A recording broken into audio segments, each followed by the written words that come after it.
Assalamualaikum warahmatullahi wabarakatuh. Apa kabarnya anak soleh dan soleha kelas 7 SMP IT Plus Cordova?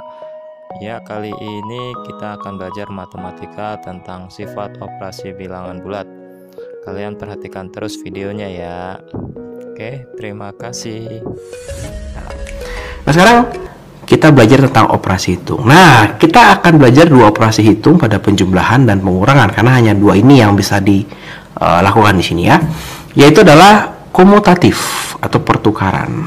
Ya, misalnya begini, kalau kakak punya 7 tambah 5, bisa nggak sih kita tukar nih? Tukar deh kak. 5 tambah 7. Hasilnya sama nggak? Coba kita hitung ya. 7 tambah 5, 12.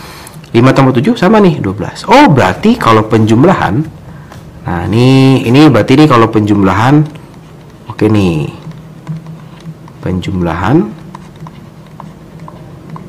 bisa gitu ya. Terus bagaimana dengan pengurangan? Misalkan 7 dikurang 5 sama nggak sih dengan 5 dikurang 7? Oh, beda kak, ini hasilnya 2, ini hasilnya berapa nih? Minus 2. Nah, beda ya, ada minusnya ya. Maka kalau pengurangan, wah ini kakak agak susah. Maka kalau pengurangan, nah, pengurangan tidak bisa. Oke ya. Nah, tapi kakak bisa pakai trik seperti ini. Jadi kakak anggap ini sebuah penjumlahan. Jadi ini misalkan plus, kakak boleh memindahkan dia, menukar dia dengan syarat tandanya kita ikutin.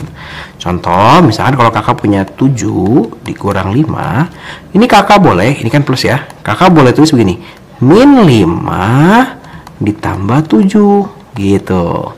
Jadi tandanya ikut pindah. Nah, ini kakak mau pindahin ke depan, ya udah tandanya ikut pindah. Jadinya kita punya di sini 2, di sini juga tetap sama 2. Oke ya. Tapi ini kita menganggap si penjumlahan itu sebagai si pengurangan itu sebagai suatu penjumlahan. Oke, berikut asosiatif, itu adalah pengelompokan. Nah, kalau misalnya kakak punya lebih dari satu angka, gitu ya.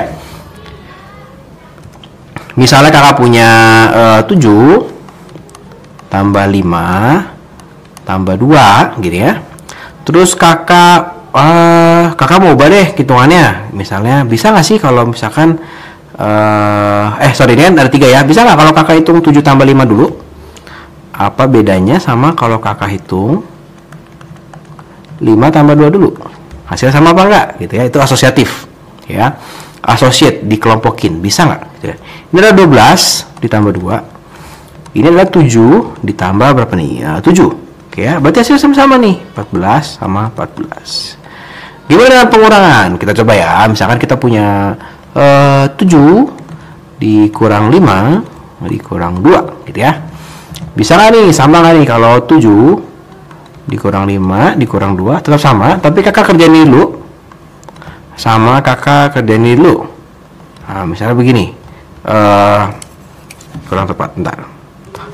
Bisa nggak kalau kita kerjainnya seperti ini dulu ya. Nah, ini 7 kurang 5 berarti 2 dikurang 2 juga gitu ya. Ini 7 dikurang berapa nih? 5 dikurang 2 berarti 3. 3. Oke ya. Hasilnya adalah 0. Ya, ini adalah hasilnya berapa nih? 4. Nah, berarti udah bisa ya. Tapi kita bisa kalau seperti ini. Nah, misalnya kita punya 7 dikurang, sebentar, kita coba hapus aja ya. Kita coba hapus yang sebelah sini.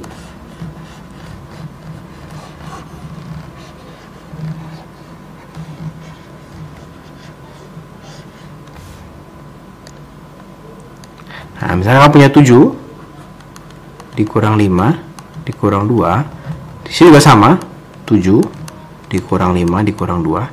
Nah, tapi kalau kakak mau mendapatkan hasil yang sama, kalau kakak kelompokkan seperti ini, kakak bisa kelompokkan seperti ini.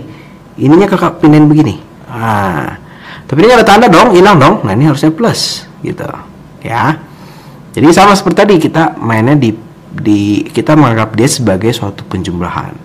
Atau kalau teman-teman bingung, kok bisa sih kak plus? Kalian bisa anggap begini. Ini apanya 7 ditambah min 5 ditambah min 2 gitu. Oke, jadi kita kerjain min 5 ditambah min 2 dulu. Atau kita mau 7 tambah min 5 dulu. Sama aja kan? Kita hasilnya akan sama nih.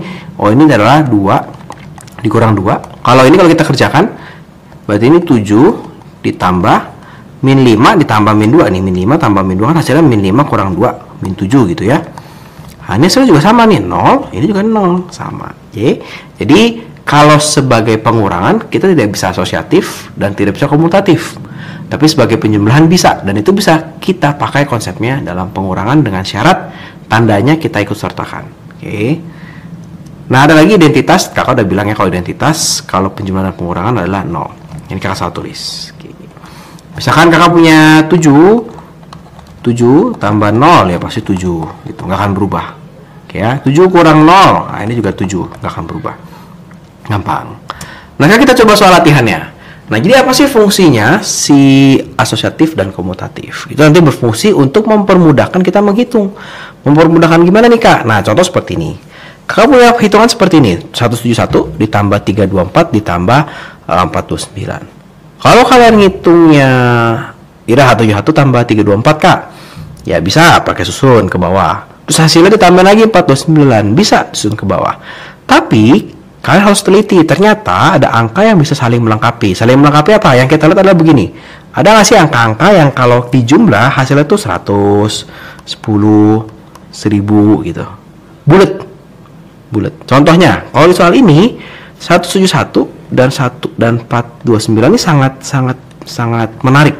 Kenapa? Kakak boleh tukar dong komutatif tadi mana? Nah, nih, kakak boleh tukar nih, komutatif. Kakak tukar jadi apa? Kakak tukar jadi ini 171 tambah 429 ditambah 324. Kemudian kakak pakai asosiatif. Kakak kerjain dulu nih. Berapa nih? Ternyata ini bagus loh. Ternyata ini hasilnya adalah berapa nih? 600. Gitu. Gampang, bulat kan, 600 ditambah 324. Kalau kalian 600 tambah 324, pasti kalian mengerjakan dengan cepat dong. Oh, ini gampang nih, ini pasti 924. Kenapa? 0 tambah 24 ya pasti 24. Kita cuma mikirin angka depannya doang, 6 tambah 3. Ya. Contoh lagi. 68 ditambah 13 dikurang 18. Ya. Ada yang tahu kira-kira gimana? Terpikir? Ya, ini adalah kita kelompokkan nih sama ini dulu nih. Kita pindahkan. Loh, tapi pengurangan nggak usah dipindahin, Kak. Bisa, dengan syarat apa? Tandanya kita ikutin. Jadi ini 68 dikurang 18 gitu ya. Jadi bukan ditukar 13 sama 18 nya jadi plus 18 sama min itu, bukan. Tapi kita anggap dia sebagai penjumlahan. Atau kalau kalian bingung begini. Ini 68 ditambah 13 ditambah min 18. Boleh dong kakak tulis jadi 68 ditambah 13 ditambah min 18 ditambah 13 gitu. Boleh kan? Nah, ini kan ujung-ujungnya akan seperti ini juga. Ditambah 13. Kenapa kakak bilang gampang? Karena ada pengurangan dan ada 8. Artinya, ini bulat banget ini 50. Ya kan, 8-nya tinggal dikurangin 0. 6 kurang 1 5 ditambah 13. Oh, ini hasilnya adalah 63. Gitu. Simple, gampang. Contoh lagi. Nah, ini gampang nih. Kelihatan banget. 49. Artinya 249 dikurang 149. Baru kita tambah dengan 312. Oh, ini hasilnya adalah berapa nih? 100 ditambah 312. Nah, 412. Gampang. Nah, ini lebih besar lagi. Gimana nih? Waduh, pusing nih Kak ngitungnya Kak. Ini tambahin ini, hasilnya ribet. Ditambahin lagi sama ini, pakai apa namanya? Susun ke bawah lagi. Nah, sama, berarti kita pakai sifat asosiatif dan komutatif. Nah, gimana sih caranya? Kalau nggak seperti ini, kita lihat yang hasilnya belakangnya 0, 0, 0. Bisa nggak? 4 tambah 6, 0. Wah, jangan-jangan bisa dipasangin nih. Coba 1376 ditambah 634 ditambah 1738. Oh, ini ternyata kalau dijumlahin hasilnya adalah 2000. Wih, gampang loh. Ditambah 1734. Hasilnya berarti 3734. Selesai. Nah, gampang ya. Jadi sifat asosiatif dan komutatif ini sangat berguna ketika kita menghitung penjumlahan-penjumlahan yang ini kayaknya ribet nih Kak ngitung penjumlahannya. Jadi ketika nanti kalian selanjutnya dalam matematika, dalam fisika, dalam kimia, ketika menjumlahkan kalian boleh loh. Oh saya mau ngitung yang ini sama ini dulu deh, hasilnya bagus nih 10 bulat gitu. Misalkan kita punya gini. Contoh ya, ekstrim. Enggak ekstrim banget sih. Misalkan 7 tambah 8 tambah 6 tambah 3 tambah 9 tambah 2 tambah berapa? 4 tambah 1. Coba kalian hitung. Kalau kita tidak tahu sifat asosiatif dan komutatif, kita hitung begini dong. Oh 7 tambah 8 15, 15 tambah 6 21, 21 tambah 3 24 gitu. Tapi kalau kalian tahu sifat asosiatif dan komutatif, wah 7 tambah 3 10 nih. 8 tambah 2 10 nih. 6 tambah 4 10 nih. 9 tambah 1 10 nih. 10 nya ada 4 40 nih hasilnya. Lebih cepat kan? Nah, itu adalah fungsi dari sifat asosiatif dan komutatif. Banyak kepakai di kapan? Nanti kita belajar statistik, seperti hal seperti itu sangat membantu. Oke ya. Oke, terima kasih. Baik, barusan kita sudah menonton atau menyaksikan video pembelajaran matematika tentang operasi hitung bilangan bulat ya. Apabila ada teman-teman yang kurang paham bisa tanyakan ke Ustadz Anggara ya. Oke, mungkin itu saja dari Ustadz Anggara. Sekian, wassalamualaikum warahmatullahi wabarakatuh.